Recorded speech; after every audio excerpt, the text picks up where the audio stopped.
السلام عليكم ورحمة الله.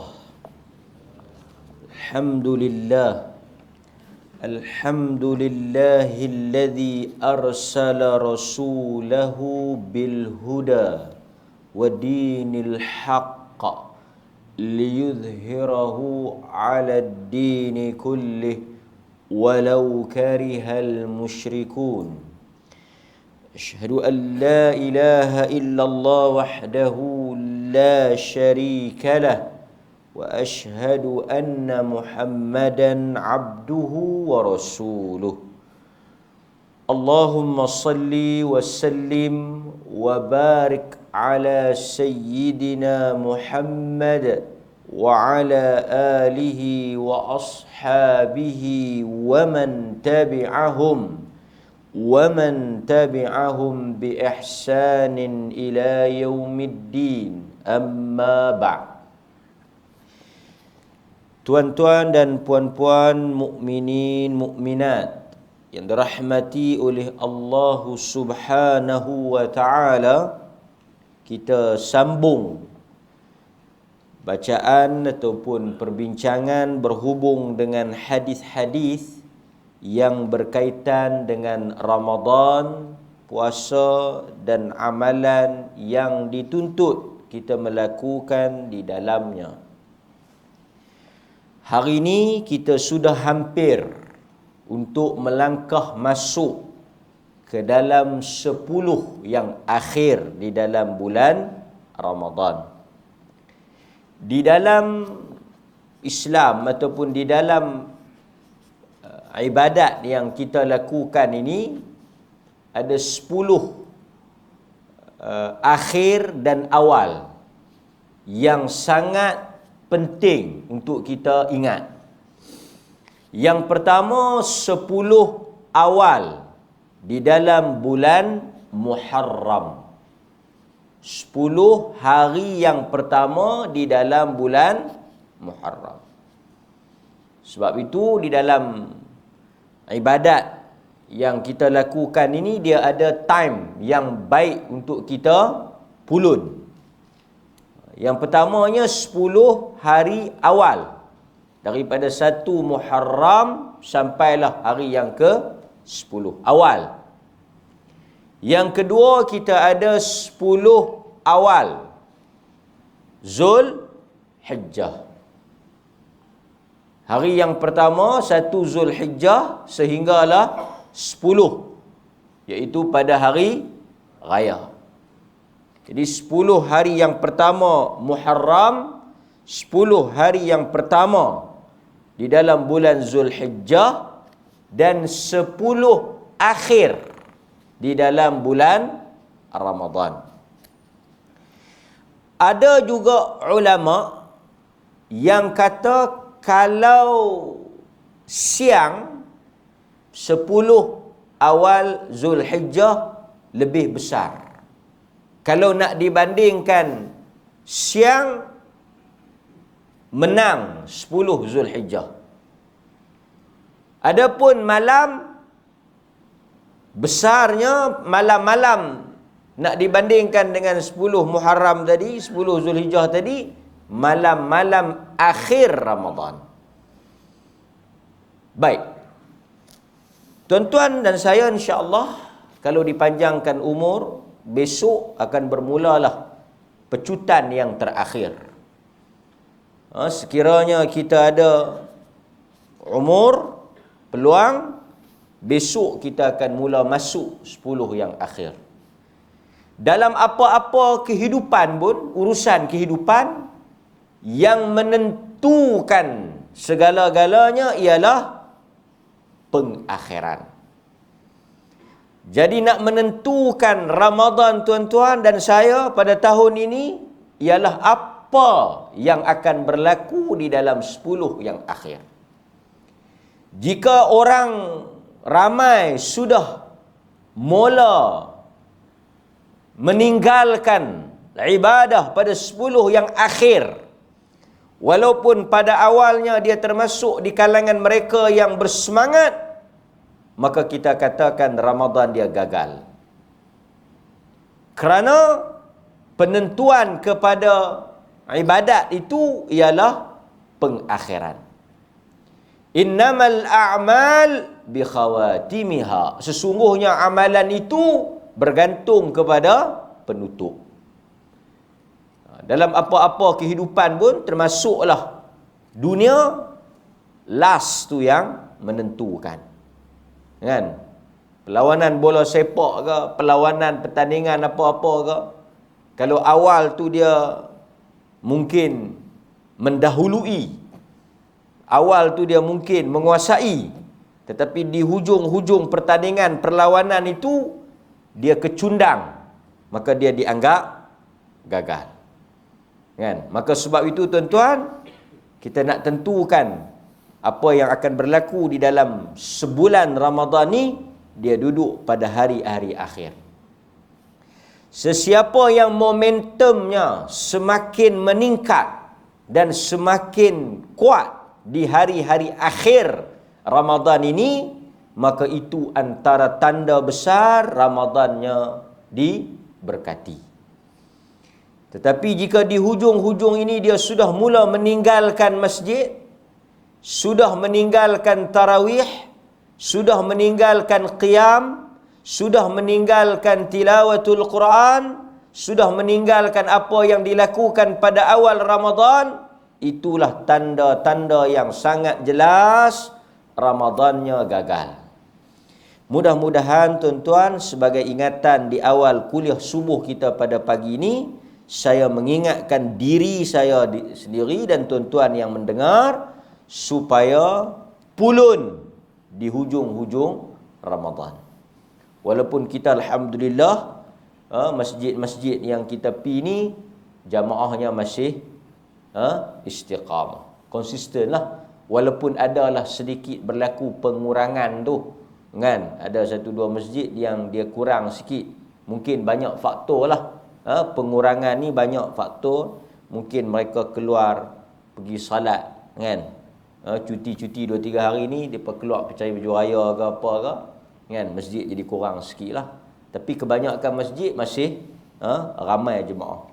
Subuh pun masih ramai, walaupun kita dilanda dengan musim hujan, kan? Cabaranlah kita nak bangkit hujan-hujan ni, kan? Tambah cuti-cuti ni, kan? Masya Allah. Hadirin mukminin, perkara yang penting juga berhubung dengan malam Al-Qadar secara ringkaslah, kerana tuan-tuan selalu dah duk dengar ni, saya sebut beberapa benda yang mungkin penting untuk kita ambil perhatian. Di dalam 10 akhir ni, tentulah apa yang kita cari ialah malam yang paling mulia, iaitu malam Al-Qadar. Malam Al-Qadar ni dia jadi besar kerana beberapa sebab. Antaranya, malam ditulisnya takdir. Malam ditulisnya takdir.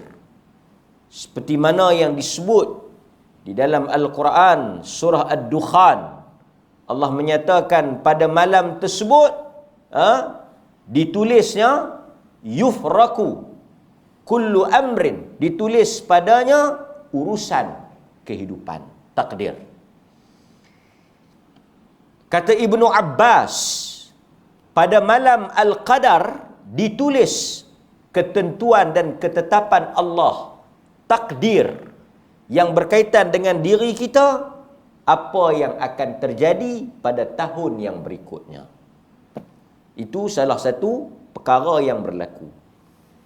Berikutnya, yang menyebabkan Lailatul Qadar, malam Al-Qadar, menjadi besar dan hebat ialah pada malam tersebut Allah memilih untuk menurunkan di dalamnya Al-Quran.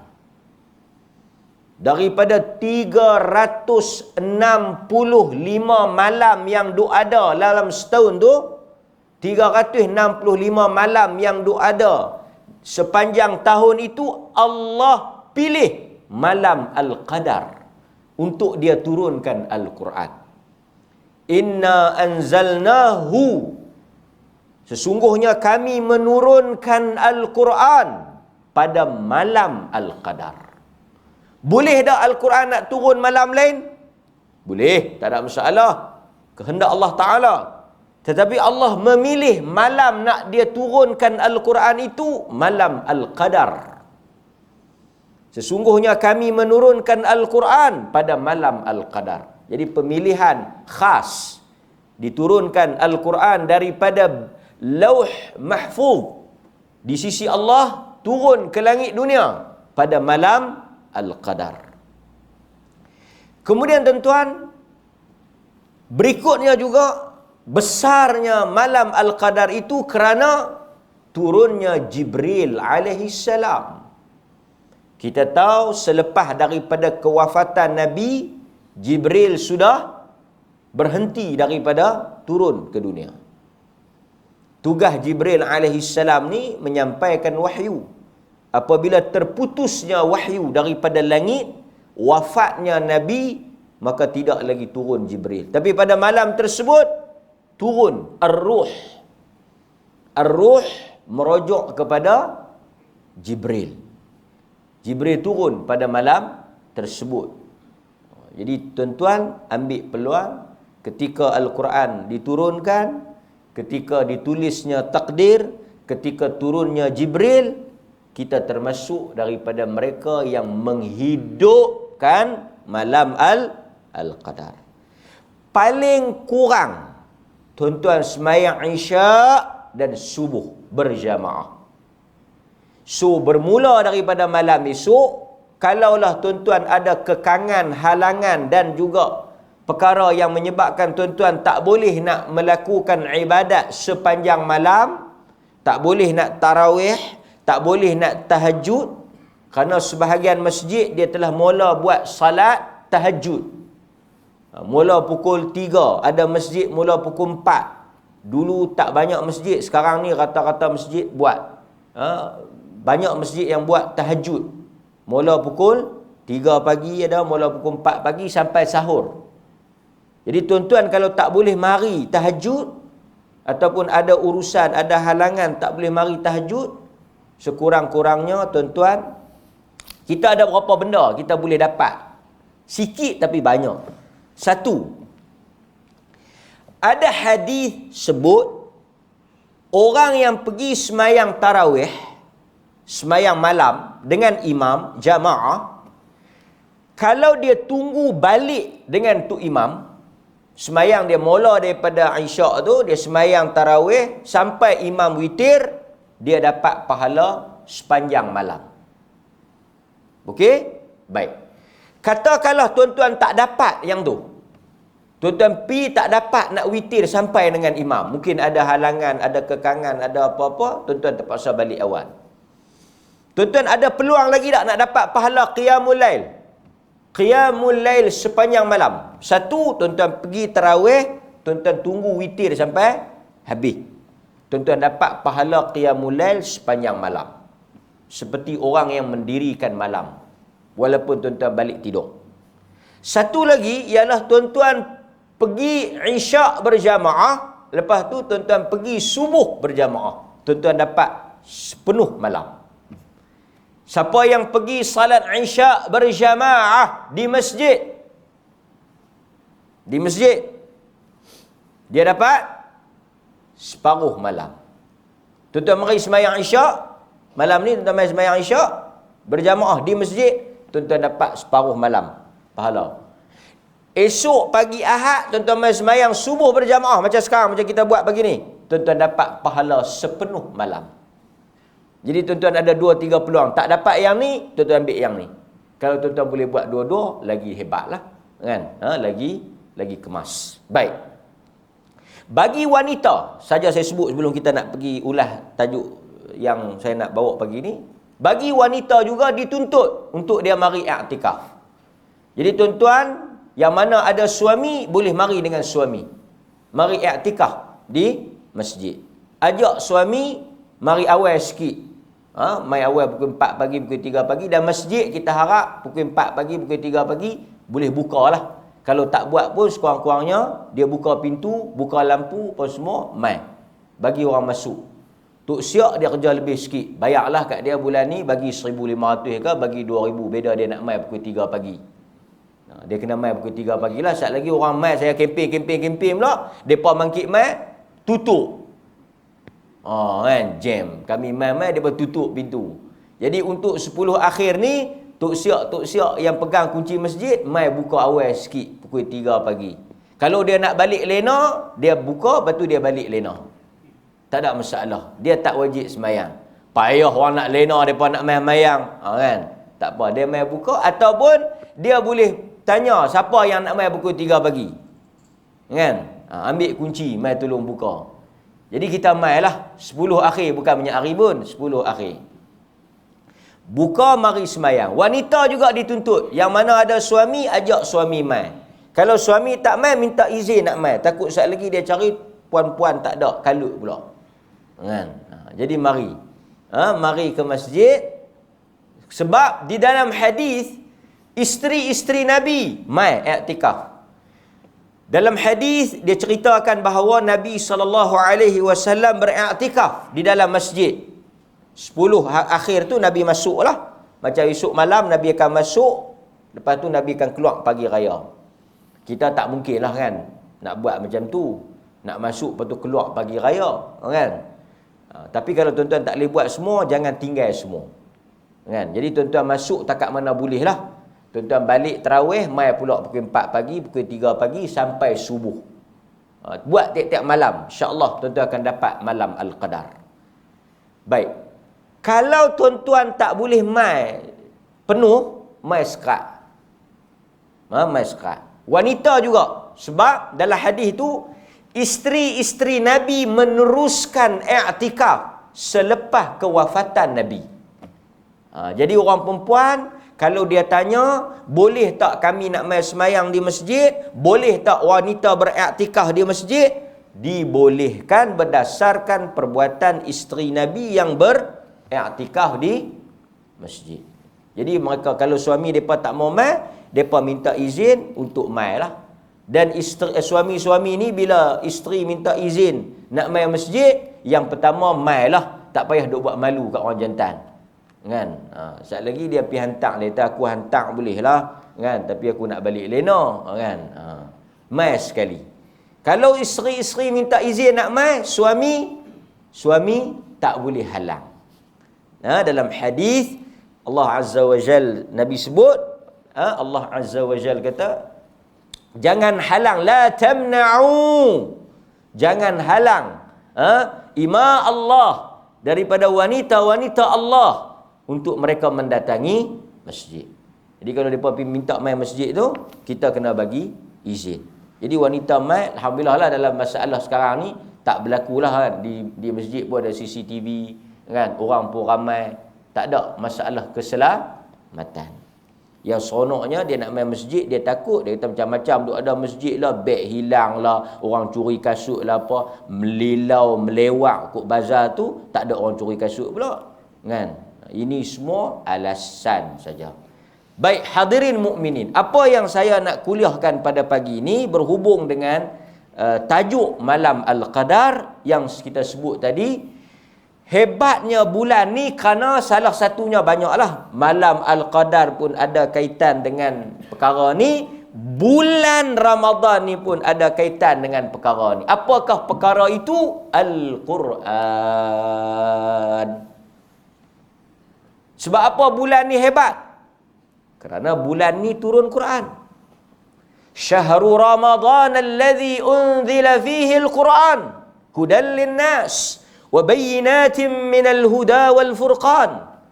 Allah kata di dalam suratul Baqarah, Syahrul Ramadan alladhi unzila fihi al-Quran. Pada bulan Ramadan diturunkan di dalamnya Al-Quran sebagai petunjuk, hidayah, bukti.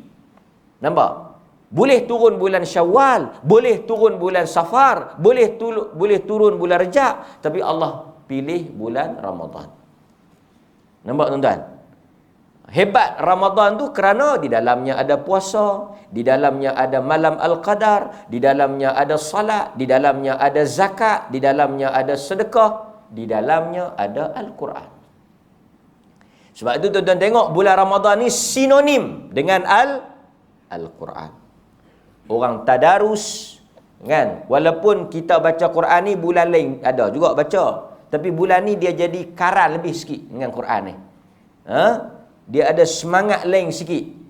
Jadi pertama, bulan ni diangkat oleh Allah kerana dipilih bulan ini oleh Allah untuk dia turunkan kalam dia, Quran. Kemudian dalam bulan itu juga Allah memilih malam Al-Qadar untuk diturunkan Al-Quran. Jadi hebatnya Ramadan dan Al-Qadar ni kerana apa?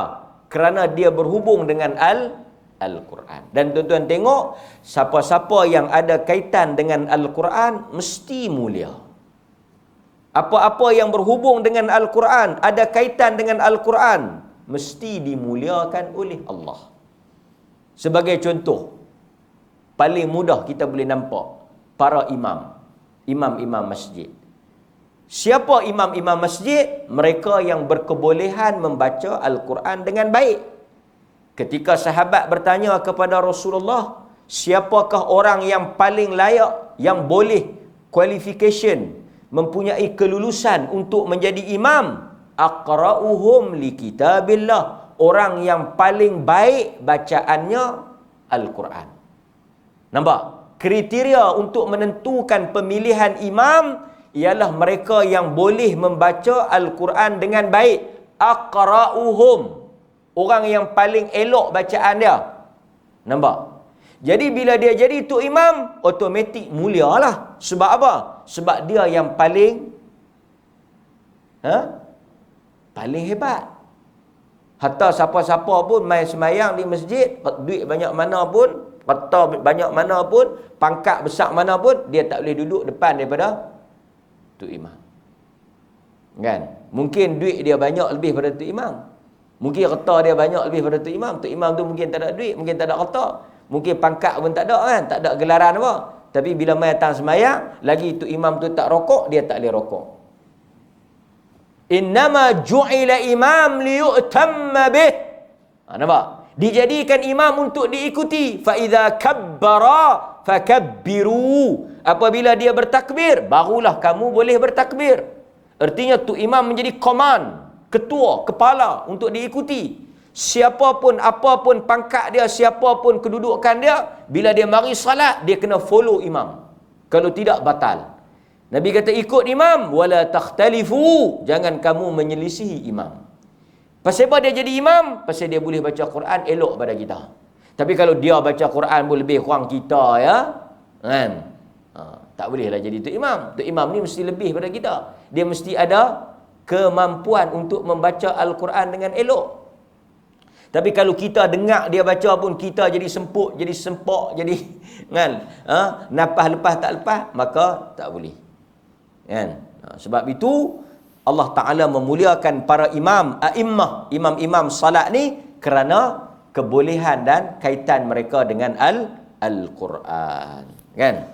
Baik. Jadi untuk nak mengambil keberkatan Al-Quran, macam mana kita nak mengambil keberkatan Al-Quran? Yang pertama, kita membacanya. Seperti mana dalam hadis yang diriwayatkan oleh Al-Imam Muslim, Al-Mahir bil-Quran ma'as safaratil kiramil bararah. Orang yang mahir, lancar, pandai membaca Al-Quran, mahir lah. Orang yang mahir baca Quran ni, ma'as safaratil kiramil bararah, dia akan bangkit bersama dengan malaikat pencatat amalan yang sangat mulia lagi taat. So bila dia bangkit esok, dia bersama dengan kumpulan as-safarati al-kiram al-bararah, malaikat. Jadi orang yang lancar, pandai, mahir baca Quran ni, dia akan bangkit bersama dengan para malaikat. Dia duduk grup malaikat. Dia tak duduk grup dengan orang biasa. Okey? Itu yang pertama. Wallazi yaqra'uhu yatata'ta. Adapun mereka yang tergagap-gagap, tersangkut-sangkut fihi pada membacanya, wa huwa alaihi syaqqun, dan dia susah nak baca. Maknanya dia baru duk belajar, baru duk bertatih nak baca Quran. Syaqqun, dia payah. Baca Quran ni dia baru nak start belajar, baru nak baca payah, kan? Baru bis dah kena teguk, belum mi lagi.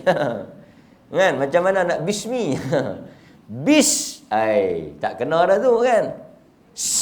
Kan? Baru bis, kan? Boleh tak orang yang, tuan-tuan, di antara talbis iblis untuk menghalang orang daripada baca Al-Quran ialah apa? Dia menimbulkan rasa takut nak baca. Dia kata kalau hang baca salah, hang berdosa.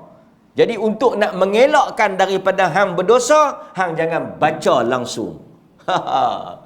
Kan? Pasal apa hang tak baca? Aku tak mau berdosa. Betul, tuan-tuan? Dan banyak orang yang tak baca ni kerana takut berdosa. Maka tak bacalah dia. Lebih baik tak baca. Sedangkan kalau tuan-tuan baca, salah pun dapat pahala, bukan dapat dosa. Yang kata dapat dosa tu syaitan. Sebab dia tak nak kita baca. Yang tak mau orang baca Quran ni syaitan. Pasal itu bila kita nak baca Quran, kita baca apa? A'udzubillah. Pasal apa masa tuan-tuan tengok Hindustan tak baca a'udzubillah? Kan? Pasal itu patut masa tu kena baca. Kan? Pasal syaitan dia tak suka. Jadi tuan-tuan, yang pentingnya tuan-tuan belajar. Yang pentingnya tuan-tuan pergi masuk kelas Quran. Pergi masuk kelas Quran, lepas tu tuan-tuan silap pun dimaafkan. Cuma jangan pandai ke diri lah. Ada saya jumpa, dia beli Al-Quran Roman Catholic. Oh, sakar, bukan Roman Catholic, Roman, tahu Roman. Tulis Rumi. Rumi itu Rom. Tulisan Rom. Roman tu, tulisan Roman. Dia tulis Roman, tulis Melayu, tulis Rumi. Dia pergi baca, mana boleh. Dia pergi heja Rumi. Tak ada heja Rumi. Kita kata awak dengar Jawa tak Jawa, Banjar tak Banjar ni. Kan? Minangkabau pun tak. Rupa-rupanya bila tengok di Quran dia tu, dia heja macam Mahir, M-A-H-R. H-I-R, Mahir. Dia ada eja Rumi. Tak boleh. Quran ni inna ja'alnahu Qur'anan Arabiyya. Sesungguhnya kami turunkan, kami jadikan Al-Quran itu bahasa Arab. Dia kena mengaji kod Arab. Dia tak boleh bagi kod Roman. Ada yang tulis, dia kata, Ustaz tolong tulis doa Zat, tulis doa Melayu. Tulis doa Melayu. Bukan makna. Doa tu tulis Melayu. Allahumma A-L-L-H-U-M-M-A. Tak boleh. Dia tak bunyi. Dia tak bunyi. Inni. Kita ingat nak suruh hijab Arab. Inni kan? Tak. I-N-N-I. Inni.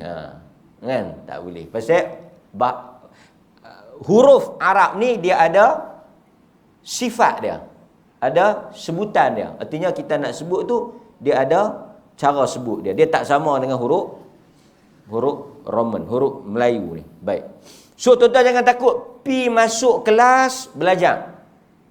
Setengah anak murid pula dia belajar mengaji ni kena sabar lah. Sekali dua kali dia tegur. Masalah tadarus ni, bila pi tadarus, artinya kita pi nak belajar. Kita kena sabar lah. Artinya kalau Tok Guru tegur, orang lain tegur, kita pun ambil lah perhatian. Ini pi kalau orang tegur, aku tak mau pi lah. Kan? Dia tak mau pi dah. Bersabarlah. Lepas tu bila Tok Guru uji tengok, dia berasa dia boleh baca Quran. Dia pi lah baca kat Tok Guru. Bila pi baca kat Tok Guru tengok tahap dia ni baru Iqra. Ada yang dia perasan tau, dia syok sendiri, yang dia rasa kata dia boleh baca Quran. Bila orang suruh baca, Tok Guru tak duk baca apa? Duk baca Quran. Baca tengok, bila baca tengok dia tunjuk tang lain, baca tang lain. Sebut tak kena. Oh, Tok Guru dia kata, ni kena mula balik qiraati Iqra ni. Oh. Kan? Angin lah dia. Saya dah Quran dah. Kan? Kita dengar teriak. Bukan dia teriak, kita yang dengar tu teriak. Maka yang pertama tuan-tuan, kita kena belajar. Bila kita belajar, ya tak. Kita tergagap-gagap. Syakun, susah kita nak sebut, susah kita nak baca. No problem. Don't worry. Ajaran. Kita dapat 2 pahala. Dapat 2 pahala. Nak duduk dengan malaikat tak boleh lah. Nak duduk macam mana kan? Apa dia ni? Kita dapat 2 pahala. 1 pahala kerana kita belajar. Yang kedua pahala kerana kita membaca.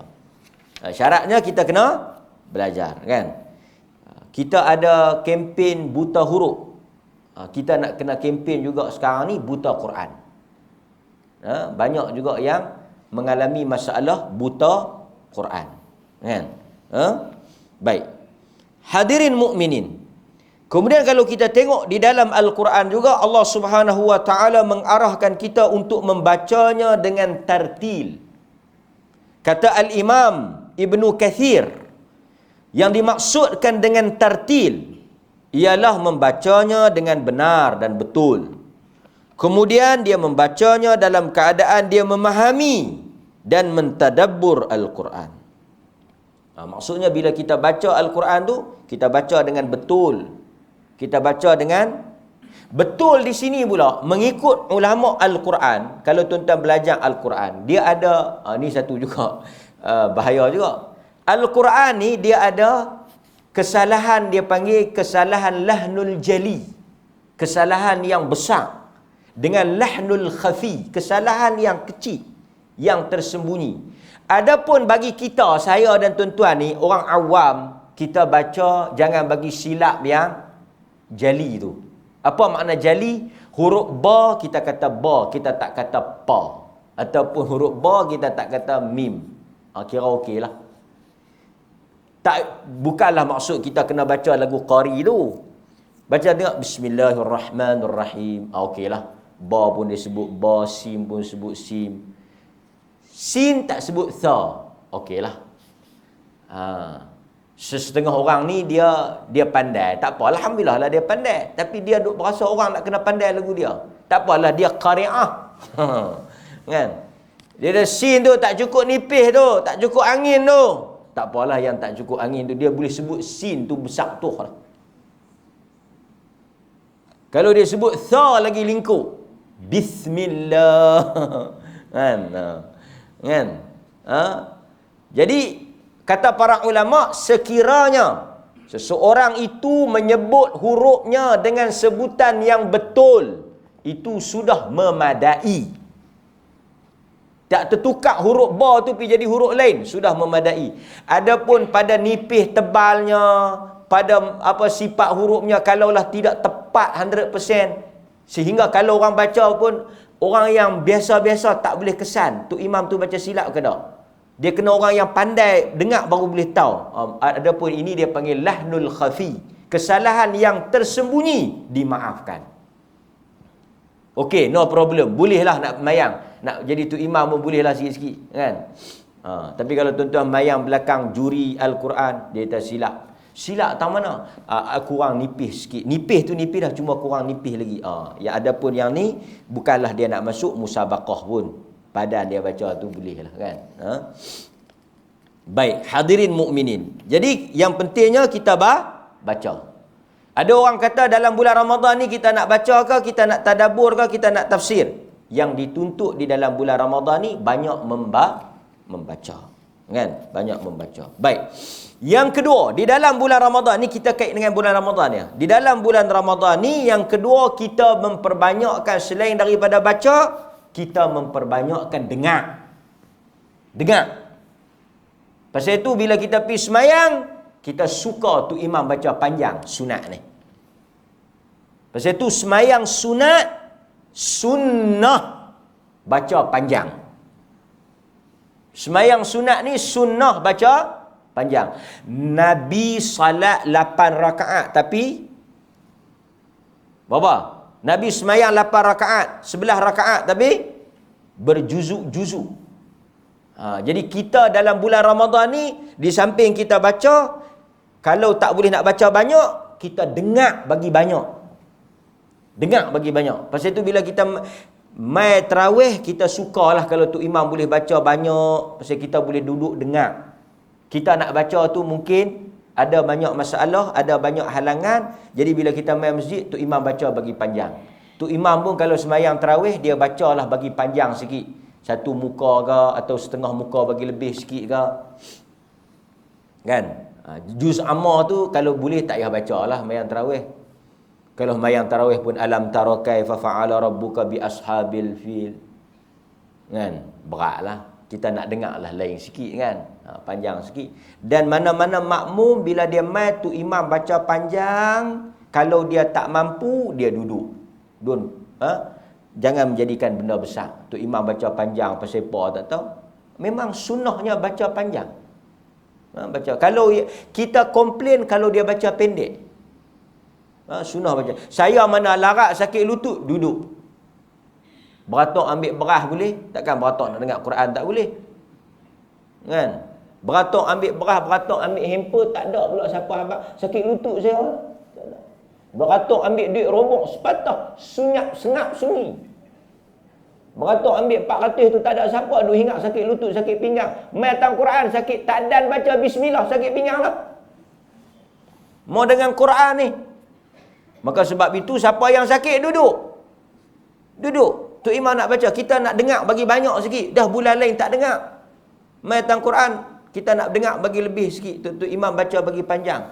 Sebab itu kita ambil para imam daripada kalangan hafiz. Apa tujuan kita ambil tu imam daripada kalangan orang yang hafal Quran ni? Supaya mereka boleh membacakan Al-Quran pada kita banyak. Dan cuma sesengah masjid pun kita minta harap lah. Tapi nak buat macam mana dah nak habis dah. Sepatutnya dia mula mengikut tertib susunan lah. Walaupun imam bertukar-tukar bagi tahu. Sekurang-kurangnya dia mula daripada juzuk yang pertama, Alif Lam Mim, Suratul Baqarah. Kemudian dia sambung mengikut tertib susunan. Itu lebih elok dan cantik. Kadang-kadang kita pergi susah hati, kita duduk satu masjid. Tu imam baca ayat tu. Kan? Katalah tu imam baca contohlah. Dalam surah Ali Imran, dia pergi ambil tebuk tang mana. Mai imam lain ayat tu juga. Pasal masa duduk belajar pakat-pakat hafal ayat tu. Ayat ni aku dengar dah semalam. Lepas tu selang 3-4 hari kita kan imam banyak-banyak. Imam jemputan sat imam nu. Tapi bagi saya yang cantiknya, yang eloknya, yang lebih orang kata apa tersusun satu imam saja. Kita ambil satu imam, dia memimpin kita daripada malam pertama, dia tahu baca surah apa sampai ayat berapa. Esok dia sambung pula. Kita akan mendengar banyak ayat Quran. Tidak kita duk ulang mai ayat tu daraballahu mathalan wa esok mai pula daraballah. Duk daraballah tu tak tukar ayat. Ini berlaku di setengah masjid. Imam nu pun mai bubuh ayat tu, imam nu pun mai bubuh ayat tu, imam ni pun mai bubuh ayat tu. Jadi kita 40 tahun duduk dengar ayat tu ya. Sehingga ada sebahagian tu imam, dia boleh ayat tu ya. Dia duduk baca ayat tu ya. Sehingga dia pencin pun ayat tu. Tak ada improvement. Maka makmum rugilah dah makmum nak baca kenari balok. Nak harap kot tu imam baca, tu imam pun aku tak ada nak apa ayat lain, bubuh ayat tu dah lah. Daripada hari dia temuduga ayat tu sampai hari orang buat majlis penghargaan dan perpisahan pun malam tu ayat tu juga. Maka matilah makmum dengan ayat tu. Maka dia kena ada improvement. Ada peningkatan. Sebab kita nak, kadang-kadang bila kita pergi di setengah-setengah masjid, weh, ayat kitab mana dia baca ni? Ada ayat Quran bunyi, pelik sangat. Dia tak pernah dengar. Pasal dia nak baca sendiri susah. Dia mengharapkan tu imam baca. Bila tu imam baca, tu imam kena lalu ayat-ayat. Quran ni banyak ayat dia. Bukan ayat tu saja. Ayat-ayat yang popular, ayat-ayat tu lah. Mai tu imam tu lillahi ma fis samawati wa ma fil ard. Mai tu imam tu lillahi ma fis sama. Lelah aku duduk dengar ayat tu. Maka kita ambil satu imam hafiz. Dia mimpin daripada awal apa semua sampai habis. Kita pun kurang-kurang 30 hari, 30 malam, kita boleh dengar banyak ayat-ayat. Melalui tanpa berulang ayat-ayat yang sama.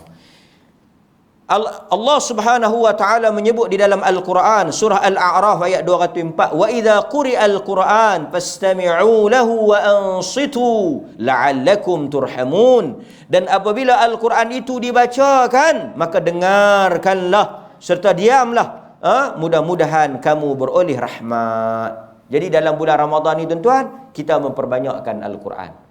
Nah, kita naik kereta pun kita pasang Quran, sambil kita duduk di rumah pun kita buka Al-Quran, tak baca pun kita dengar Al-Quran. Baik. Barulah mai peringkat yang berikutnya, iaitu kita mentadabbur ayat-ayat yang kita baca tadi. Sebab itu kalau kata mana-mana imam yang ada kemampuan, dia mungkin boleh buat ringkas, tadabbur ringkas. Tadabbur ringkas ni maksudnya apa? Contohlah dia baca ayat-ayat tu, berhenti sat. Kan 4 rakaat dia berhenti sat. Tak payah lama. 2-3 minit 2-3 minit. Kan 2-3 minit dia kata tadi ayat yang kita baca bagi orang berehat sat. Kan? Bagi orang berehat sat dalam 2-3 minit sudah. Tadi ayat yang kita baca tadi berkaitan dengan peristiwa apa, berkaitan dengan kisah apa, berkaitan dengan cerita Nabi apa. Cukup. Lepas habis dia bagi sikit 2-3 minit, sambung pula 4 rakaat. Ataupun dia boleh buat 2 rakaat pun boleh. Tak ada masalah. Kerana tarawih itu istirahah. Dibuat secara berehat-rehat. Boleh. Sekurang-kurangnya, jamaah yang main masjid malam tu, dia boleh dengar orang baca Al-Quran dan dia tahu cerita apa. Kadang-kadang dia dengar tu imam duk sebut Ilyasin. Dengar macam Nabi Ilyas ni. Ke Ilyas mana ni? Tu imam mencerita. Ayat kita malam ni cerita tentang Nabi Ayub. Sebut sikit-sikit sudah, 2-3 minit. Pasal masjid bukan nak bayar pun tu. Kan? Buat banyak-banyak pun tak dapat apa. Sikit-sikit cukup. Bagi. Kurang-kurangnya mereka tahu apa tajuk ayat pada malam tersebut. Kan? Okey, baik. Berikutnya juga, di dalam bulan Ramadan, selain daripada kita baca, dengar, tadabbur, dan tentulah bulan Ramadan ni bulan tadarus. Bulan tadarus. Jibril alaihi salam turun kepada Nabi di dalam bulan Ramadan, tadarus dengan Nabi sallallahu alaihi wasallam. Nabi kata pada tiap-tiap Ramadan turun sekali. Pada malam akhir ataupun pada tahun kewafatan Nabi turun 2 kali. Jadi kita ambil kesempatan dalam bulan Ramadan ni, kita tadarus Al-Quran. Tadarus tidak semestinya kita khatam. Bagus kita khatam Al-Quran, bagus, tetapi tidak menjadi satu kewajipan untuk kita khatam.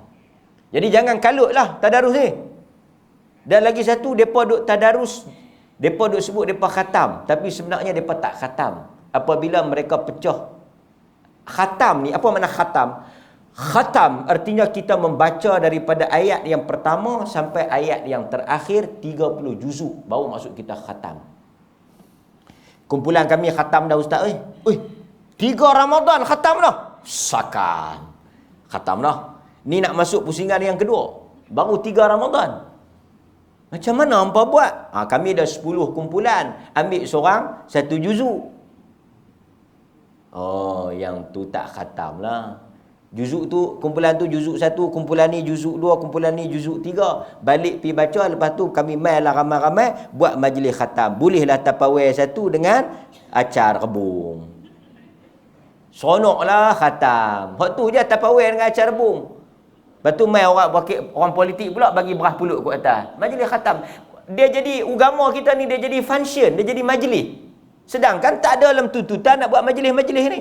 Berhimpunlah ramai-ramai, pakailah baju kurung sama-sama, meneram buat majlis khatam. Boleh berah pulut, boleh kain pelekat sikit. Kalau hak wakil rakyat ada duit, bagi telekung. Syok lah. Khatam apa? Kau nu 1 juzuk, kau ni 1 juzuk. Dalam 1 juzuk pula dia kerat. Kau nu muka ni, kau nu muka nu. Kita ni dapat 1 juzuk, hang balik baca muka nu 2, hang balik baca muka ni 2. Jadi kawan nu tak baca ayat ni, kawan ni tak baca ayat nu. Tahu-tahu mai habaq khatam. Tak khatam. Tak payah kalut. Pelan-pelan lah tadarus. Lepas tu habaq pula, jangan duk teguk sangat. Kalau teguk sangat, bila kita nak habis? Tu dia. Awal-awal dah pesan dah, jangan duk tegur sangat. Hang ni duk tegur sangat bila nak habis nu kumpulan lain banyak mana dah nu. Jangan nu kita nak pergi masjid lain pula nak khatam. Akhirnya majlis Quran dia jadi majlis, dia jadi perhimpunan untuk kita nak isi. Yang kita kena buat tiap-tiap tahun kita duk buat, takkan tahun ni tak buat. Akhirnya dia tak jadi ibadah. Dia jadi apa? Dia jadi adat, tradisi, kebiasaan, rutinitas. Orang Indonesia kata. Tiap-tiap tahun kami kena buat. Masjid kami khatam dah, masjid kami khatam dah. Dia duk syok habaq kat orang masjid dia khatam. Kita kata baca ayat ni, tak baca. Lepas tu dia bila kita habaq tu, bila nak habis? Dia tanya kita pula. Bila nak habis? Masya Allah, la hawla wa la quwwata illa billah. Hadirin mukminin, amalan khatam pada bulan Ramadan sangat dituntut dan sangat dianjurkan. Memang dianjurkan dan sangat dituntut. Tetapi jika kita tak mampu untuk kita nak khatam, tak menjadi satu kesalahan. Tak berdosa. Saya ustaz tak khatam Quran bulan Ramadan. Tak apa, tak ada masalah. Usahalah nak khatam tu. Tapi kalau tak khatam-khatam je, kami tak payah ustaz. Ahli baru ni nak buat macam mana? Dia saja tengah jam baru nak lepas. Tak apa. Ahli baru. Nama pun ahli baru. Raikan dia. Kan? Yang pentingnya, tuan-tuan, dia kata kalau tak khatam bulan Ramadan, apa masalahnya? Sambung bulan Syawal. Boleh kalau nak tadarus bulan Syawal? Boleh kan nak baca bulan Syawal? Dalam hadis yang diriwayatkan oleh Al-Imam Al-Bukhari, wa inna ahabbal a'mal ila Allah adwamuha wa in qalla aw madama wa in qalla. Dan sesungguhnya amalan yang dicintai di sisi Allah, amalan yang sedikit tetapi berterusan. Jadi kalau tuan-tuan boleh baca sikit, apa betul, baca bagi elok, baca bagi kena, tegur menegur, itu nama tadarus. Dia daripada wazan tafa'ala, artinya saling, dia ada dua pihak, saling belajar, mempelajari. Artinya ada orang baca, ada orang tegur. Kan? Tak apa, sikit-sikit. Tapi akhirnya dia khatam. Baik. Berikutnya dan yang terakhir pada pagi ini, banyaklah kalau kita nak sebut. Berikutnya apa dia? Yang terakhir, tentulah kita tak dapat lari dari menghafal Al-Quran. Setelah kita baca dengan betul dan sebagainya yang saya sebut tadi ni, tentulah kita tak dapat lari daripada menghafal Al-Quran. Al-Quran itu salah satunya untuk dihafal. Dan tuan-tuan, di antara keistimewaan mukjizat yang tak ada pada kitab Zabur, yang tak ada pada kitab Injil, yang tak ada pada kitab Taurah, apa dia? Tuan-tuan, fakta menyatakan bahawa kitab-kitab yang diturunkan sebelum daripada Nabi Muhammad, Zabur, Injil dan Taurat, tak boleh dihafal melainkan hanya beberapa orang saja. Zabur tu hanya beberapa orang. Dalam seluruh kaum tu hanya ada 3-4 orang. Injil pun sama, ada 2-3 orang. Taurat pun sama, ada 2-3 orang saja yang boleh hafal. Artinya kitab-kitab lain susah, berat dan tak boleh dihafal melainkan hanya beberapa individu ya. Pasal itu tuan-tuan bisa dengar Uzair kan, dikatakan dia menghafal. Dia daripada dia ni Nabi Musa. Dia katakan dia menghafal Taurat. Jadi nampak tak? Kitab-kitab lain ni dia sukar untuk dihafal. Allah tak izinkan. Hanya Allah pilih 1-2 orang. Tetapi Al-Quran Allah sebut dimudahkan untuk kamu. Walaqad yassarna, dimudahkan untuk kamu menghafal Al-Quran. Pasal itu tuan-tuan tengok ramai orang boleh hafal Al-Quran. Dan lebih mengejutkan, ada yang 80 tahun boleh hafal. Ada yang 8 tahun, 7 tahun hafal ni biasalah, budak-budak memang dia mudah hafal. Kan? Menghafal ketika kanak-kanak umpama menulis di atas batu. Menghafal ketika tua umpama menulis di atas pasir. Lama mana boleh tahan atas pasir tu sementara ayat tak main. Hafal pagi petang lupa. Kan? Tapi ada usaha, ada orang boleh hafal 80, 90 boleh hafal Quran. Boleh hafal. Dan tuan-tuan tengok orang boleh hafal Quran ni banyak. Kan? Banyak. Cuma dia kata saya bukan tak mau hafal, saya takut selagi saya hafal hilang azab dia maha dahsyat. Jadi daripada hilang baik saya tak hafal langsung. Ini pun bagus juga falsafah ni. Nabi kata apa? Al-Quran umpama unta liar. Unta liar. Unta liar ni kalau kita tambak pun susah. Apatah lagi kalau kita tak tambak. Jadi hafalan tu dia macam unta liar. Dia sangat mudah untuk hilang. Jadi pasal itu orang yang menghafal Al-Quran ni, tuan-tuan kena ingat, menghafal mudah, nak mengingat dan nak isbat, nak mengekalkan hafalan itu susah. Kan? Maka dia kena ada mujahadah. Maka sebab itu hadirin mukminin, kita kena pergi, tapi kena pergi jugalah kepada peringkat menghafal. Peringkat menghafal.